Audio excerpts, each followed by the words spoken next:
Very good evening. Welcome to top 9 news. నేను ప్రతిభ. తెలంగాణ గట్టు మీద వరి నుంచి పెట్రోల్ దాకా రాజకీయం భగ్గుమంటోంది. వరుసగా రెండో రోజు సీఎం కేసీఆర్ బీజేపీ మీద శివాలెత్తిపోయారు. అటు కమలం మాత్రం వివరణలిచ్చుకునే పనిలో ఉంది. అటు ఏపీలో కూడా అధికార ప్రతిపక్షాలు పెట్రో వార్ చేస్తున్నాయి. ఇలాంటి టాప్ 9 ఏపీ టీఎస్ నగర వార్తలు చూద్దాం. తెలంగాణ బీజేపీ చీఫ్ బండి సంజయ్ కు సీఎం కేసీఆర్ సవాల్ విసిరారు. గొర్రెల పంపిణీలో కేంద్రం ₹1 కూడా ఇవ్వలేదని అంటూనే రుజువు చేస్తే సీఎం పదవినే వదిలేస్తా అంటూ కేసీఆర్ ఛాలెంజ్ చేశారు. అలాగే 62 లక్షల ఎకరాల్లో వరి పండిస్తున్నామో లేదో చూపిస్తామన్నారు. అవసరమైతే 6 హెలికాప్టర్స్ పెడతానని వచ్చి చూడాలని సీఎం కేసీఆర్ తేల్చి చెప్పారు. తెలంగాణలో ధాన్యం కొనుగోలు చేయాలంటూ శుక్రవారం రోజున ధర్నా చేపట్టబోతున్నట్లుగా సీఎం కేసీఆర్ ప్రకటించారు. పంజాబ్లో ధాన్యం సేకరిస్తున్న కేంద్ర ప్రభుత్వం తెలంగాణలో కొంటుందా లేదా అన్న విషయం తేల్చాలన్నారు. ఢిల్లీలో దీక్ష చేస్తున్నా రైతులు చనిపోతున్నా కేంద్రం మొండి వైఖరి మాత్రం వీడడం లేదన్నారు. తెలంగాణ ప్రజలు రైతుల ప్రయోజనాల కోసం ప్రాణం పోయే వరకు కొట్లాడతామని సీఎం కేసీఆర్ చెప్పారు. ఎఫ్సీఐ ధాన్యం కొనుగోళ్లను నిలిపేసిందన్న సీఎం కేసీఆర్ వ్యాఖ్యలకు వివరణిచ్చారు బండి సంజయ్. తెలంగాణలో 60 లక్షల క్వింటాళ్ల ధాన్యం కొనుగోలు చేస్తామని ఈ ఏడాది ఆగస్టు 31న కేంద్రం లేఖ రాసినట్లు బండి సంజయ్ స్పష్టం చేశారు. కేంద్రమే ధాన్యం కొనుగోలు చేయాలని ఒకసారి, తాము 1,00,000 కోట్లు ఖర్చు పెట్టామని మరోసారి చెప్పడం దేనికి సంకేతమని ప్రశ్నించారు. జగన్ సర్కార్పై విపక్షాలు కుట్రలు చేస్తున్నాయంటూ ఏపీ ప్రభుత్వ సలహాదారు సజ్జల రామకృష్ణారెడ్డి ఆరోపించారు. పెట్రో రేట్స్ పవర్ ని అడ్డం పెట్టుకుని జగన్ ఇమేజ్ డ్యామేజ్ చేయాలనే ప్రయత్నం జరుగుతోందన్నారు. పిసరంత తగ్గించి మీరు తగ్గించిందనడం ఏంటని అన్నారు. మరోవైపు పెట్రోల్ ధరలు తగ్గించాలని ఏపీలో కాదు ఢిల్లీలో నార్త్ బ్లాక్ ముందు ధర్నా చేయండి బీజేపీ నేతలకు సూచించారు మంత్రి పేర్ని నాని. ఇక తెలుగుదేశం పార్టీ కూడా పెట్రోల్ బంకుల దగ్గర రేపు నిరసనలు చేయాలని తమ క్యాడర్ కు పిలుపునిచ్చింది. మధ్యాహ్నం 12 గంటల నుంచి 1 గంట వరకు నిరసన చేపట్టాలని ఆ పార్టీ అధినేత చంద్రబాబు చెప్పారు. అధికారంలోకి వస్తే పెట్రోల్ డీజిల్ పై వ్యాట్ తగ్గిస్తామని పాదయాత్రలో జగన్ హామీ ఇచ్చారని, ఆ లెక్కన పెట్రోల్ పై 16, డీజిల్ పై ₹17 తగ్గించాలన్నారు బాబు. హుజూరాబాద్ ఓటమిపై అంతర్మథనం చేసుకుంటున్నామని, అంతర్గత పోరు లేకుండా చూసుకుంటామని సీఎల్పీ నేత భట్టి విక్రమార్క చెప్పారు. పార్టీలో ఎవ్వరిని ఎవరూ బలి చేయరని అన్నారు. అలాగే కాంగ్రెస్ లో వ్యక్తిగత నిర్ణయాలు కూడా ఉండవన్నారు. బీజేపీ, టీఆర్ఎస్ పొలిటికల్ గేమ్ ఆడుతున్నాయని భట్టి విమర్శించారు. మేడ్చల్లో వర్గ విభేదాలు భగ్గుమన్నాయి. కోమటిరెడ్డి వెంకటరెడ్డి పేరుతో ఉన్న ఫ్లెక్సీలను బ్లేడ్ తో కత్తిరించారు గుర్తు తెలియని వ్యక్తులు. కొంపల్లిలో ఫంక్షన్ హాల్, రేపు ఎల్లుండి పార్టీ శిక్షణా తరగతులు, జన జాగరణ యాత్ర పేరిట సదస్సు ఏర్పాటు చేశారు. ఈ క్రమంలో సీనియర్ నేత కోమటిరెడ్డి వెంకటరెడ్డి పేరుతో ఉన్న ఫ్లెక్సీలను గుర్తు తెలియని వ్యక్తులు తొలగించి మరికొన్నింటిని బ్లేడ్లతో కత్తిరించారు. మాజీ మంత్రి ఈటెల రాజేందర్ భూ కబ్జా కేసులో విచారణ వేగవంతమైంది. కరోనా కారణంగా ఇన్నాళ్లు విచారణ పెండింగ్ లో పడింది. అయితే హైకోర్టు ఆదేశాల మేరకు ఈ నెల 16 నుంచి విచారణ చేస్తారు. అచ్చంపేట, హకింపేటలో కూడా సర్వే కొనసాగనుంది. జమునా హ్యాచరీస్ కు జూన్లోనే నోటీసులు జారీ చేశారు.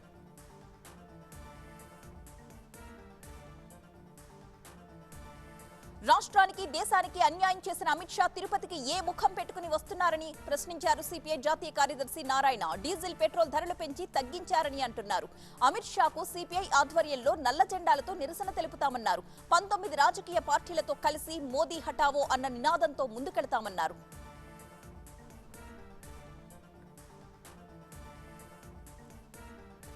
రఫేల్ విమానాల కొనుగోలు వ్యవహారంలో మరో బాంబ్ పేల్చిన ఫ్రాన్స్ పత్రిక. లఖింపూర్ ఘటనపై 2 రిటైర్డ్ జడ్జిలతో విచారణకు సుప్రీం ఆదేశం.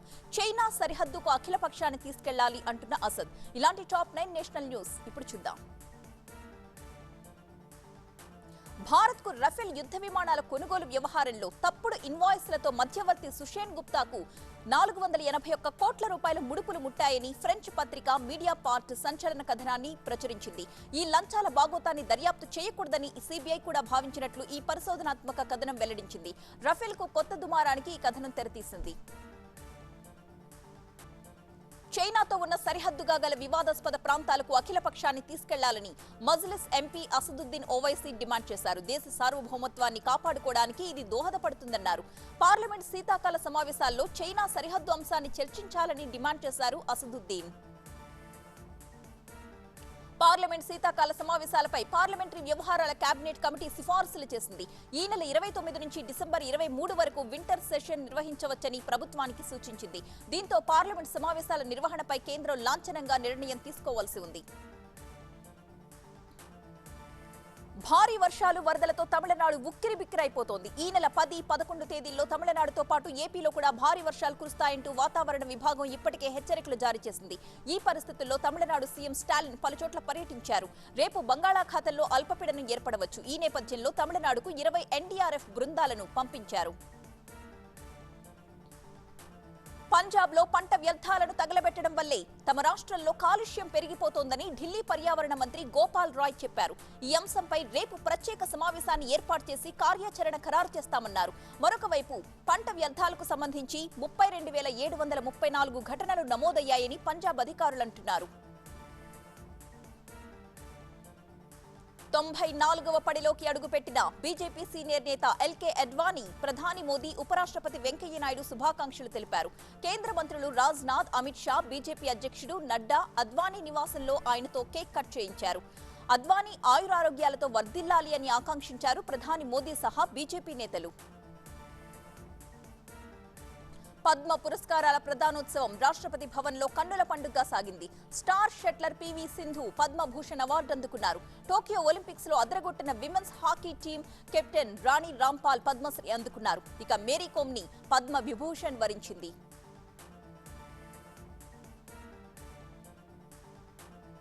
బాలీవుడ్ ప్రముఖులు కంగనా రనౌత్, అద్నాన్ సమీ, ఏక్తా కపూర్, కరణ్ జోహార్ పద్మశ్రీ అందుకున్నారు. సుష్మా స్వరాజ్, అరుణ్ జైట్లీ, ఎస్పీ బాలసుబ్రహ్మణ్యానికి మరణానంతరం పద్మ విభూషణ్ పురస్కారాన్ని అందించారు. ఇక సేంద్రియ వ్యవసాయం చేస్తున్న చింతల వెంకటరెడ్డి పద్మశ్రీ పురస్కారాన్ని అందుకున్నారు.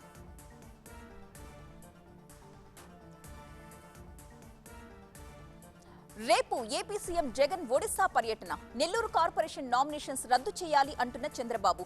టీటీడీ కాంట్రాక్ట్ ఉద్యోగులకు జనసేన భరోసా మంత్రం. ఇలాంటి టాప్ 9 మన ఊరి వార్తలు ఇప్పుడు చూద్దాం.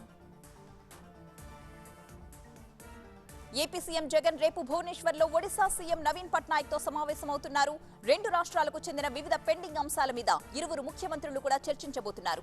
వంశధార, జంఘావతి ప్రాజెక్టులతో పాటు కొటియా గ్రామాల వివాదంపై ఇద్దరు ముఖ్యమంత్రులు చర్చించే అవకాశం ఉంది. ఈ అంశాలపై ఉన్నతాధికారులతో సమీక్ష చేశారు సీఎం జగన్. పెండింగ్ మున్సిపాలిటీలు, నెల్లూరు కార్పొరేషన్ కు జరుగుతున్న ఎన్నికల్లో పెద్ద ఎత్తున అక్రమాలు జరిగాయని టీడీపీ అధినేత చంద్రబాబు ఆరోపించారు. వైసీపీ లీడర్స్ అరాచకాలు, దౌర్జన్యాలు చేస్తుంటే రాష్ట్ర ఎన్నికల ప్రధాన అధికారి, జిల్లా కలెక్టర్లు ఏం చేస్తున్నారని నిలదీశారు. స్టేట్ ఎలక్షన్ కమిషనర్ కి నిజంగా చిత్తశుద్ధే ఉంటే నెల్లూరు కార్పొరేషన్ నామినేషన్లను రద్దు చేసి మళ్లీ ఫ్రెష్ గా తీసుకోవాలన్నారు. టీటీడీ కాంట్రాక్ట్ ఉద్యోగులకు జనసేన అండగా ఉందని జనసేన అధినేత పవన్ కళ్యాణ్ ప్రకటించారు. ఈ కాంట్రాక్ట్ ఉద్యోగుల డిమాండ్లు పరిష్కరించాలని డిమాండ్ చేశారు ఆయన. ప్రభుత్వ నిర్ణయాలు ప్రజలను ఇబ్బంది పెడుతున్నాయని జనసేన తరపున విడుదల చేసిన లేఖలో పవన్ కళ్యాణ్ చెప్పారు. ఎయిడెడ్ పాఠశాలల్ని రద్దు చేయొద్దంటూ అనంతపురంలోని ఎస్ఎస్బిఎన్ కాలేజీలో చేపట్టిన ఆందోళన ఉద్రిక్తంగా మారింది. ఈ కాలేజీ యాజమాన్యం ప్రైవేటు వైపు మొగ్గు చూపుతోందని నిరసించారు. విద్యార్థుల్ని పోలీసులు చెదరగొట్టడానికి చేసిన ప్రయత్నం పరిస్థితిని మార్చేసింది. ప్రకాశం జిల్లాలో కొనసాగుతున్న అమరావతి రైతుల మహాపాదయాత్రకు ఈ రోజు బ్రేక్ పడింది. కార్తీక మాసం మొదటి సోమవారం కావడంతో మహిళలు పూజలు చేసుకునేందుకు విరామం తీసుకున్నారు.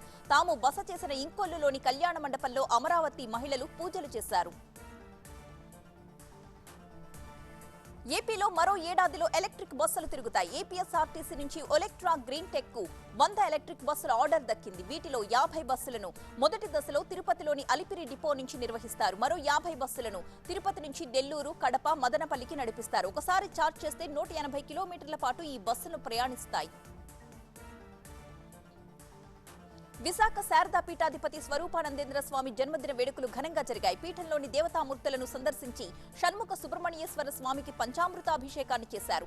ఆ తరువాత ఆయుష్ హోమం, అవహంతి హోమం నిర్వహించారు. మంత్రులు వెల్లంపల్లి, చెల్లుబోయినతో పాటు టీటీడీ చైర్మన్ వైవి సుబ్బారెడ్డి ఈ కార్యక్రమంలో పాల్గొన్నారు.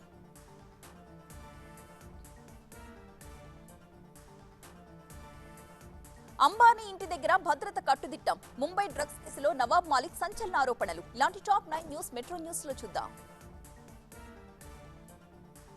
భారతీయ కుబేరుడు ముఖేష్ అంబానీ ఇంటి దగ్గర భద్రత కట్టుదిట్టం చేశారు. ముంబైలోని ఆయన నివాసం యాంటిల్లా సమాచారం గురించి 2 వ్యక్తులు తనను అడిగినట్లుగా క్యాబ్ డ్రైవర్ పోలీసులకు చెప్పడంతో సీన్ మారింది. దీంతో యాంటిల్లా దగ్గర భద్రత వెంటనే పెంచారు. డ్రగ్స్ వ్యవహారంలో సమీర్ వాంఖడే మరదలు హర్షద కూడా ఉన్నారు అంటూ మహారాష్ట్ర మంత్రి నవాబ్ మాలిక్ బాంబు పేల్చారు. సమీర్ వాంఖడే మరదలు హర్షద పేరు 2008లో నమోదైన కేసులో ఉందని, కేసు పూణే కోర్టులో పెండింగ్ లో ఉందని అన్నారు ఆయన. డ్రగ్స్ బిజినెస్ లో ఆమె పాత్ర కూడా ఉందా అన్న దానిపై సమీర్ వాంఖడే సమాధానం చెప్పాలని ట్వీట్ చేశారు. 2008లో తన మరదలపై కేసు నమోదైనప్పుడు తాను సర్వీసులోనే లేనని సమీర్ వాంఖడే బదులిచ్చారు. 2017లో క్రాంతి రెడ్కర్ ని వివాహం చేసుకున్నానని, అలాంటప్పుడు ఈ కేసుతో తనకు ఏం సంబంధమని ప్రశ్నించారు. మరొక వైపు సమీర్ వాంఖడే తండ్రి నవాబ్ మాలిక్ పై ముంబై హైకోర్టులో పరువు నష్టం దావా వేశారు. తమ కుటుంబంపై అనవసరపు ఆరోపణలు చేస్తున్నారంటూ పిటిషన్ దాఖలు చేశారు. ట్విట్టర్లో స్పందించే మీరు మాకు కూడా సమాధానం ఇవ్వండి అంటూ బాంబే హైకోర్టు మహారాష్ట్ర మంత్రి నవాబ్ మాలిక్ ను కోరింది. సమీర్ వాంఖడే తండ్రి ధ్యాన్ దేవ్ వేసిన పరువు నష్టం దావాపై స్పందిస్తూ రేపటిలోగా నవాబ్ మాలిక్ తమ ముందు అఫిడవిట్ దాఖలు చేయాలని బాంబే హైకోర్టు ఆదేశించింది. మంచి పనులు చేస్తుంటే విమర్శలు చేసేవారే ఎక్కువ అని అన్నారు మంత్రి కేటీఆర్. సోనూ సూద్ చేస్తున్న సమాజ సేవను కొందరు ఓర్వలేకపోతున్నారని ఆవేదన వ్యక్తం చేశారు.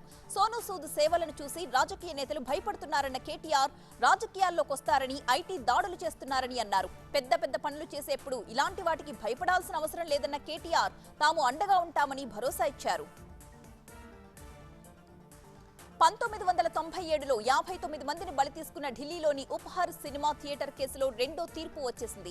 వ్యాపారవేత్తలు సుశీల్ అన్సల్, గోపాల్ అన్సల్ కు ఢిల్లీలోని పటియాలా హౌస్ కోర్టు 7 ఏళ్ల జైలు శిక్ష విధించింది. వీరికి సుప్రీంకోర్టు ఇదివరకే శిక్ష విధిస్తే రిలీజ్ అయ్యారు. సాక్ష్యాన్ని తారుమారు చేసిన తాజా కేసులో వీరికి తాజా శిక్షతో పాటు 2,25,00,000 రూపాయల చొప్పున జరిమానా కూడా విధించారు. ఢిల్లీలో కరోనా తగ్గి డెంగ్యూ విజృంభిస్తోంది. వారం రోజుల్లోనే దేశ రాజధానిలో 1171 డెంగ్యూ కేసులు నమోదు కావడం సంచలనంగా మారింది. దీంతో ఈ ఏడాదిలో 2,708 కేసులు రిజిస్టర్ అయ్యాయి. ఇప్పటిదాకా డెంగ్యూ జ్వరాలకు 9 మంది మరణించినట్లు ఢిల్లీ మున్సిపల్ కార్పొరేషన్ చెబుతోంది. కాలుష్య కాసారంగా మారిన యమునా నది విషపు నురగలతో భయపెడుతోంది. ఆ నురగల మధ్యనే ఛట్ పూజను చేపట్టారు భక్తులు. పుణ్య స్నానాలు ఆచరించి సూర్య భగవానుడికి ప్రత్యేక పూజలు చేశారు. అయితే యమునలో స్నానం చేస్తే అకాల మృత్యుదోషం తొలగడం మాట అటుంచితే వింత రోగాలతో జనం బాధపడడం మాత్రం ఖాయంగా కనిపిస్తోంది. త్రిదండి చినజీయర్ స్వామి తిరు నక్షత్ర మహోత్సవాలు ముగిశాయి. చివరి రోజున శ్రీ కోదండరామస్వామికి సహస్ర కలశాభిషేకం చేశారు. పరమ పవిత్రమైన ఈ క్రతువులో పాల్గొన్న భక్తులకు త్రిదండి చినజీయర్ స్వామి అనుగ్రహ భాషణం అందించారు.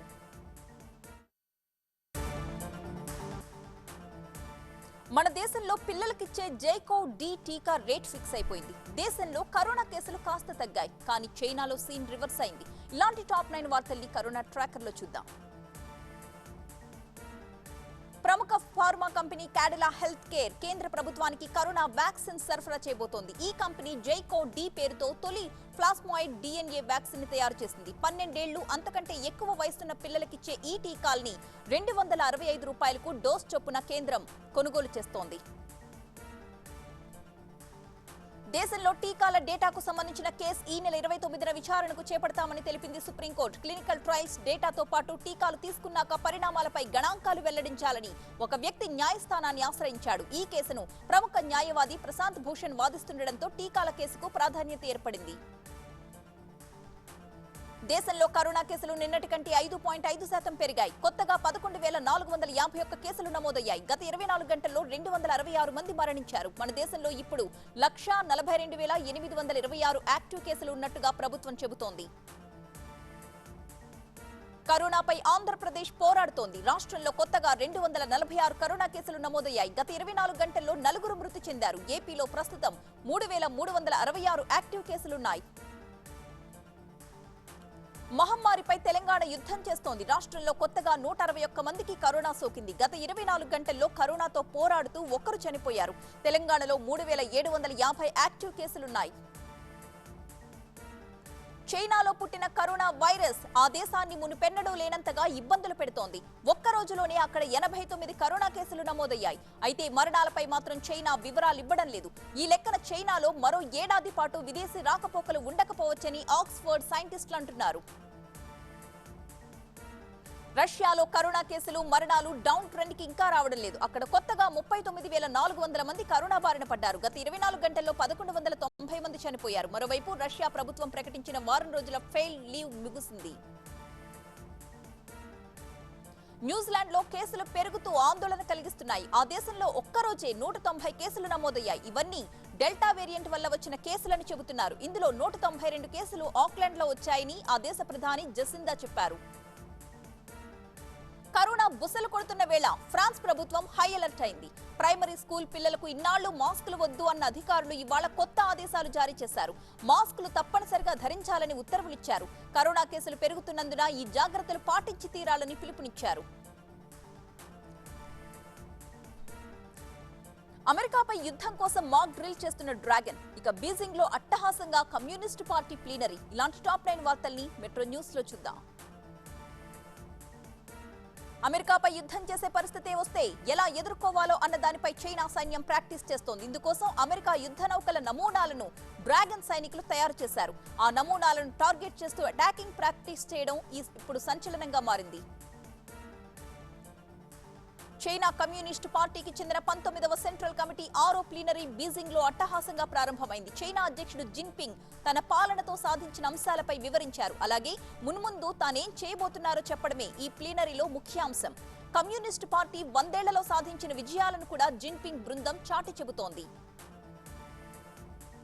అమెరికా అధ్యక్షుడు జో బైడెన్ తన సొంత ఇలాఖా అయిన డెలావేర్ లో వాకింగ్ చేశారు. తన భార్య జిల్ బైడెన్ తో కలిసి సముద్ర తీరాన చల్లటి గాలుల మధ్య వాకింగ్ చేశారు. 78 ఏళ్ల జో బైడెన్ సుమారు 50 ఏళ్ల పాటు ప్రజా జీవితంలో ఉండడానికి ఇలా వ్యాయామం చేయడమే కారణమంటున్నారు. టెక్సాస్ సంగీత విభావరిలో 8 మరణానికి కారణమైన సంగీత విభావరిపై కోర్టులో కేసు నమోదైంది. గాయపడ్డ వారిలో కొందరు ర్యాపర్ ట్రావిస్ స్కాట్ ను డ్రేక్ పై కేసు వేశారు. మరోవైపు ఈ దురదృష్టకర ఘటన తరువాత ట్రావిస్ స్కాట్ వీడియో విడుదల చేసి కన్నీరు పెట్టుకున్నాడు. కరోనా వచ్చిన తర్వాత అమెరికా తన గగనతలాన్ని తెరవడంతో బ్రిటన్ విమానాలు ముందుకు కదిలాయి. వర్జిన్, బ్రిటిష్ ఎయిర్వేస్ కంపెనీల విమానాలు బ్రిటన్ ప్రయాణికులతో అమెరికాకు ప్రయాణాలు ప్రారంభించాయి. దీంతో కరోనా వల్ల అమెరికాకు వెళ్లలేకపోయిన వారు ఇప్పుడు హుషారుగా వెళుతున్నారు. ఇరాక్ ప్రధాని ముస్తఫా అల్ కాదిమి డ్రోన్ దాడిలో తప్పించుకున్నారు. ఈ మెరుపు దాడి జరిగిన తర్వాత ఇరాక్ సైన్యం అలర్ట్ అయింది. ఈ మధ్య జరిగిన ఎన్నికలకు ఇరాన్ చెందిన మిలీషియా గ్రూపులు అడ్డుకున్నాయి. ఈ నేపథ్యంలో ఈ దాడుల వెనుక ఇరాన్ హస్తం ఉండి ఉండొచ్చని ఇరాక్ అనుమానిస్తోంది. ఆస్ట్రేలియాలోని సిడ్నీ ఎయిర్పోర్ట్ చేతులు మారుతోంది. $17.5 బిలియన్ విమానాశ్రయం అమ్ముడుపోయింది. అయితే కొనుగోలు చేసిన సంస్థ ఏంటన్నది బయటకు రాలేదు. అయితే ఆస్ట్రేలియాకు చెందిన మౌలిక రంగ గ్రూప్ సిడ్నీ ఎయిర్పోర్ట్ ను కొనుగోలు చేసింది.